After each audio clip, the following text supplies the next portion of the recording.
Everyone, कैसे हो आप सभी लोग। आई होप सभी लोग बहुत बढ़िया होंगे। सभी का एक बारी फिर से वेलकम है आपके अपने चैनल में। सो फ्रेंड, ये व्लॉग है संडे का और सुबह के बज रहे थे 5। जैसे मैं डेली उठती हूँ वैसे ही मेरा संडे का भी रूटीन होता है। मैं 5 बजे संडे के दिन भी उठ जाती हूँ। क्योंकि संडे के दिन ना ढेरों सारे काम होते हैं और वो पॉसिबल तभी है होने जब हम टाइम उठ जाएंगे। अगर हम लेट करेंगे, इधर उधर करेंगे तो हमारे सारे काम जो है वो अटक से जाएंगे और हो भी नहीं पाएंगे। एक तो सुबह का होता है ना कि मौसम काफ़ी बढ़िया होता है और सुबह ना स्ट्रेस भी नहीं होता, भागम भाग भी नहीं होती। तो इसलिए सुबह उठने के ढेरों फायदे हो जाते हैं।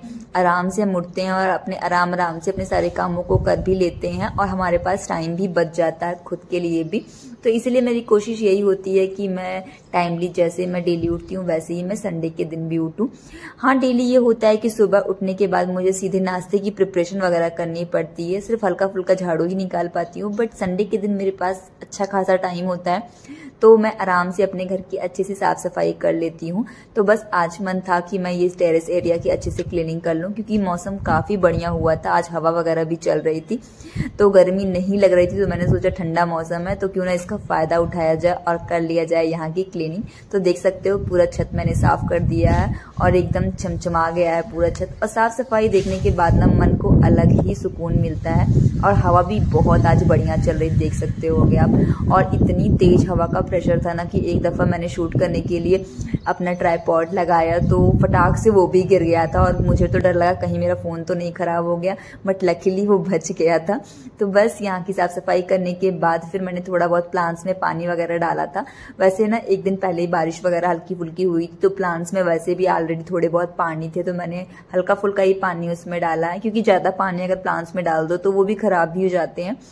तो मैंने थोड़ा बहुत पानी उसमें डाला और यहाँ पे रख दिया है चिड़ियों के लिए पानी। फिर मैं आ गई फर्स्ट फ्लोर पे यहाँ की साफ सफाई करने के लिए।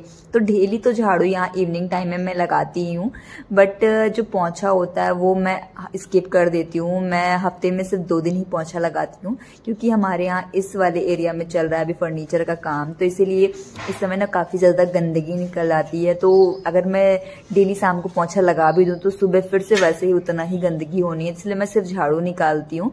बाकी मैं 3 से 4 दिन में एक दफ़ा पोंछा निकाल देती हूँ। तो संडे को तो ये रहता ही है कि संडे को तो क्लीनिंग करनी ही करनी है। तो इस दिन मैं कर देती हूँ अच्छे से डीप क्लीनिंग, ताकि कोनों में हर जगह जहाँ भी गंदगी इकट्ठा हुई हो वहाँ से अच्छे से पूरा क्लीन हो जाए। वैसे इस मौसम में ना तो धूल मिट्टी उस तरह उड़ती नहीं है, क्योंकि मिट्टी वगैरह सब बैठी होती है बारिश के कारण। बट हमारे यहाँ जो काम चल रहा है उसकी वजह से ना जो लकड़ी के बूरे हैं वो हर जगह जा जा के बैठ गए हैं। तो काफ़ी ज़्यादा अच्छे से मुझे साफ़ सफाई करनी पड़ रही है। तो बस ऊपर से पूरा सीढ़ियों से होते हुए फिर मैं यहाँ पर फर्स्ट फ्लोर पे झाड़ू पूरा निकाल ली हूँ सारे एरिया में। और उसके बाद बारी थी मेरी रैलिंग वगैरह साफ करने की। तो बस मैंने सबसे पहले एक सूखा कपड़ा लिया, पूरे रैलिंग को मैंने पोंछ दिया है। तो बस एक जब सूखे कपड़े से होता है पोंछ उठता है तो हल्का फुल्का जो भी एक्स्ट्रा गंदगी होती है वो सब चली जाती है। उसके बाद लास्टली मैं कपड़ा गीला करके हर जगह घुमा देती हूँ। तो फिर जो भी हल्की फुल्की भी गंदगी बची होती है वो भी एकदम अच्छे से क्लीन हो जाती है और एकदम मेरी रैलिंग जो है वो एकदम चमचमा उठती है।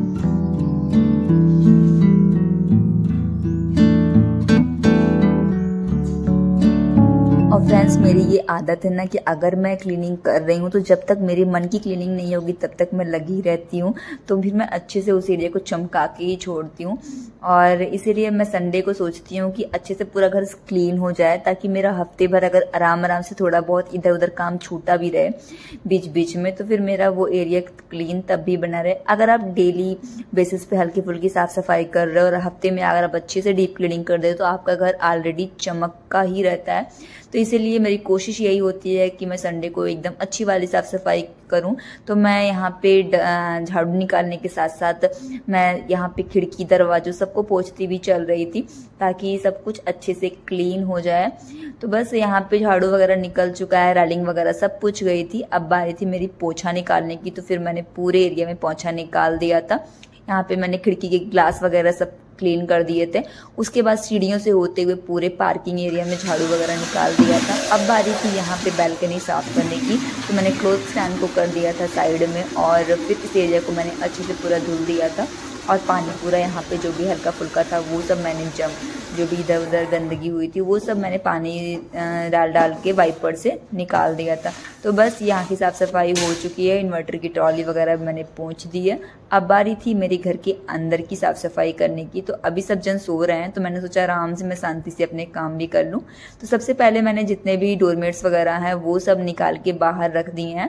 तो सब अच्छे से जब घर के अंदर की क्लीनिंग वगैरह हो जाएगी तब मैं झाड़ के उनको रखूँगी अंदर। तो बस मैंने स्टार्ट कर दिया है यहाँ पे झाड़ू निकालने से, साथ ही साथ मैं खिड़कियों वगैरह पे भी पोंछती चल रही थी। और जब घर अच्छे से क्लीन हो जाता है ना तो उसकी जो संतुष्टि होती है वो ना एकदम नेक्स्ट लेवल की होती है। तो बस सबसे पहले मैं साफ़ सफाई करूँगी घर की, उसके बाद ही मेरे और सारे काम होंगे। तो बस कमरे में मैंने झाड़ू निकाल दिया था, अब बारी थी ये हॉल एरिया की, तो यहाँ भी मैं झाड़ू निकाल दे रही हूँ। और सामान तो उस तरह मैंने बहुत ज़्यादा इधर उधर रखे नहीं है, तो इसीलिए मुझे ना झाड़ू निकालने में ज़्यादा टाइम नहीं लगता, फटाफट से सब एरिया में झाड़ू निकल जाता है। अगर आप घर में ज़्यादा सामान इंक्लूड कर दे रहे हो, हर जगह सामान पड़ा है, तो फिर साफ़ सफाई करना थोड़ा सा मुश्किल हो जाता है। इसीलिए मेरी यही कोशिश होती है कि जितने कम से कम मैं सामान घर में रख सकूं, जिनका यूज़ है वही सामान मैं रखती हूँ ताकि साफ भी करने में आसानी हो। तो और फटाफट से साफ सफाई हो भी जाती है, नहीं तो एक एक चीज़ को हटाना पड़ता है, फिर उनको रखना पड़ता है, उनको भी झाड़ना पड़ता है, तो टाइम लगभग दुगना लग जाता है।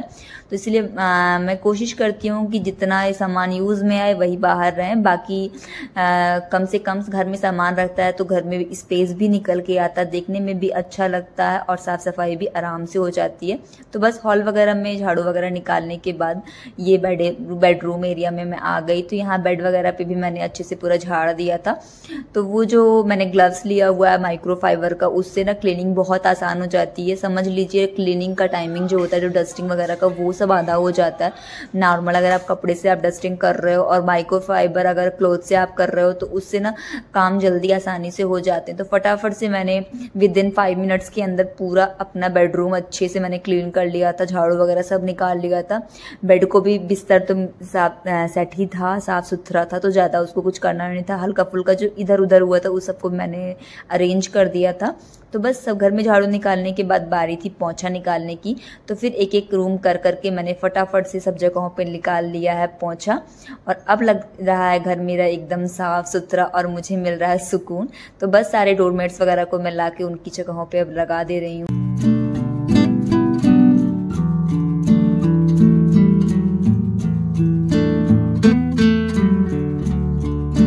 तो बस साफ सफाई करने के बाद मैं चली गई थी सीधे नहाने के लिए। नहा ली और ना सुबह सुबह ही मैंने कपड़े वगैरह भिगोए हुए थे, धुलने वाले जो भी मुझे धुलना होता है वो मैं मॉर्निंग में उठते ही सबसे पहले कपड़े ही भिगो देती हूँ ताकि वो अच्छे से फूले रहते हैं, तो साफ करने में आसानी रहती है। तो फटाफट से उनको भी मैंने धुल दिया है। अभी मैं उनको थोड़ी देर, उनका पानी झड़ जाएगा तब मैं उनको स्टैंड पे लगा दूंगी। तब तक फिर आ गई मैं यहाँ पे पूजा पाठ करने के बाद किचन में। तो यहाँ मैंने एक साइड चाय चढ़ा दिया था, एक साइड मेरे दूध भी गर्म हो रही थी और साथ ही साथ मैं यहाँ पे चिप्स भी तल ले रही थी। और मैंने ना यहाँ पे जो मेरा ऑयल डिफ्यूज़र है उसको भी ऑन कर दिया था ताकि बढ़िया सी फ्रेग्रेंस मेरे घर में फैल जाए। वैसे ना धूप बत्ती में मैं जलाती हूँ मंदिर में, तो उसकी भी फ्रेग्रेंस पूरे घर में आती है, तो फिर घर का ना एकदम माहौल जो होता है वो एकदम खुशनुमा सा रहता है, घर एकदम अच्छे से पूरा फ्रेग्रेंस करता है, तो मन भी मतलब अच्छा लगता है। तो बस बेटा भी उठ गया था, ब्रश वगैरह करके आ गया था, तो वो बोल रहा था मम्मा जल्दी जल्दी करो। तो उसको मैंने यहाँ पे भी, इसका दूध गर्म हो रहा था, चाय मैंने अपने दोनों जन के लिए, हस्बैंड जी के लिए, अपने लिए निकाल लिया था। तो बस चिप्स तलना बाकी था, तो फटाफट से मैंने यहाँ पे चिप्स तल दिया है और मैंने अपने दोनों जन की चाय रख दी है और उसके बाद बेटे जी को भी दूध वगैरह दे दी हूँ और उसके बाद हम लोग करेंगे अपना नाश्ता। तो बस सबका चाय नाश्ता हो चुका था, जो भी थोड़े बहुत चाय के बर्तन थे वो लगे हाथों मैंने क्लीन कर दिए हैं और इससे भी मेरा एकदम खाली रहे और किचन भी मेरा समेटा रहे और साफ़ सुथरा बना रहे। तो मेरी कोशिश यही होती है कि जितने भी बर्तन गंदे होते चले लगे हाथों उनको मैं क्लीन करती चलूँ ताकि काम कम से कम रहे और किचन भी एकदम क्लीन रहे। सिंक को भी मैंने अच्छे से धुल दिया, टैप वगैरह पे मैं पानी डाल के धुल देती हूँ। और ये कल शाम को ना टोमेटोज़ एंड मैंगोज़ आए थे, तो बस ये वॉश नहीं थे, तो मैंने फटाफट लगे हाथों इनको भी वॉश कर दिया है और पानी झड़ने के लिए मैं इसी ट्रे में इसको छोड़ दूँगी। अब ये जब इसका पानी झड़ जाएगा ना तो फिर मैं इसको फ्रिज में सेट करूँगी।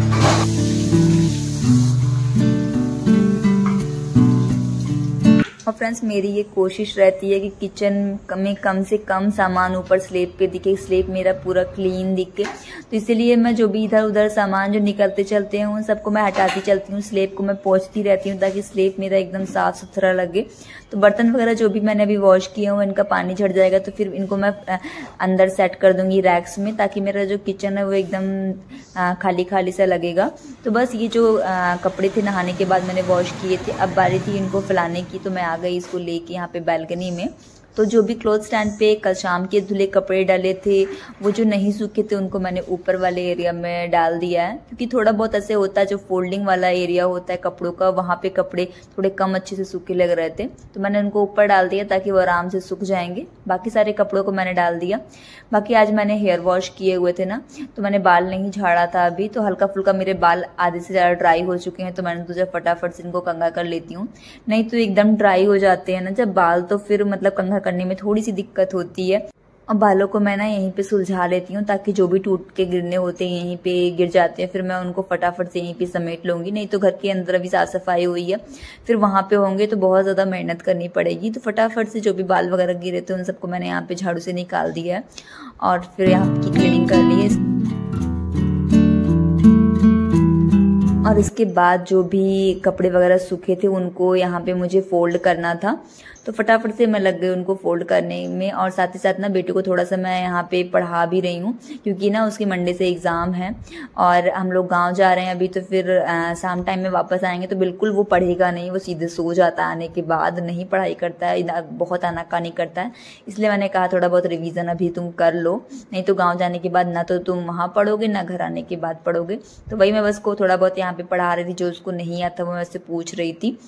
तो बस साथ ही साथ मैं अपने यहाँ पे कपड़े भी फोल्ड करती चल रही हूँ। और वो ना इधर उधर सामान लेके खेलता भी रहता है, तो बस हाथ में ना वो नट लेके पता नहीं कहाँ से पा गया था, वही खेल रहा था, उसको मैंने उसके हाथ से लेके छुपा दिया है अभी।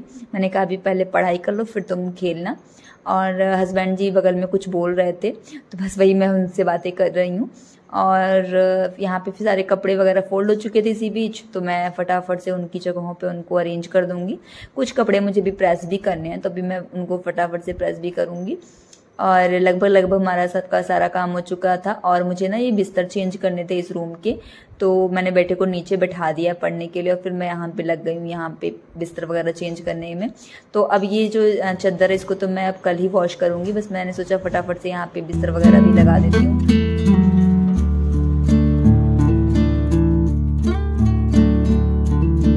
और सारे रूम के बेडशीट वगैरह मैं एक दिन नहीं चेंज करती हूँ, मैं एक एक करके अलग अलग रूमों के बेडशीट चेंज करती हूँ। इससे ना मतलब कपड़े वॉश करने में भी आसानी होती है और फैलाने की भी जगह मिल जाती है, क्योंकि छत पे तो मैं बिल्कुल नहीं फैलाती, क्योंकि छत पे बहुत ज़्यादा होती है तेज की धूप, और फिर इकट्ठा इतने सारे बेडशीट वगैरह धुलने में भी दिक्कत होती है। तो इसीलिए फिर मैं यहाँ पे एक दिन कर करके अपना बेडशीट वगैरह चेंज करती हूँ। वैसे इस वाले रूम की बेडशीट ज़्यादा ही चेंज होती है, क्योंकि मोस्टली हम लोग ज़्यादा यहीं पे रहते हैं, तो गंदी भी यही वाली होती है बाकी रूम की जगह।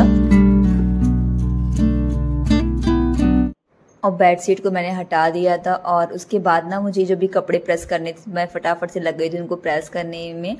फ्रेंड्स आपसे एक छोटी सी रिक्वेस्ट है, अगर आपको मेरी व्लॉग्स अच्छे लगते हो, मोटिवेटेड लगते हो, तो प्लीज लाइक जरूर करा करिए। एंड चैनल पे न्यू है, चैनल को सब्सक्राइब नहीं किए हैं तो चैनल को सब्सक्राइब कर लें, वीडियो को अपने फ्रेंड फैमिली सर्कल में शेयर करिए ताकि और भी लोग हमसे जुड़ सकें। और फ्रेंड्स कौन कहाँ से ये वीडियोज मेरी देखता है प्लीज कॉमेंट सेक्शन में बताया करिए, मुझे खुशी होगी आपके बारे में जानकर।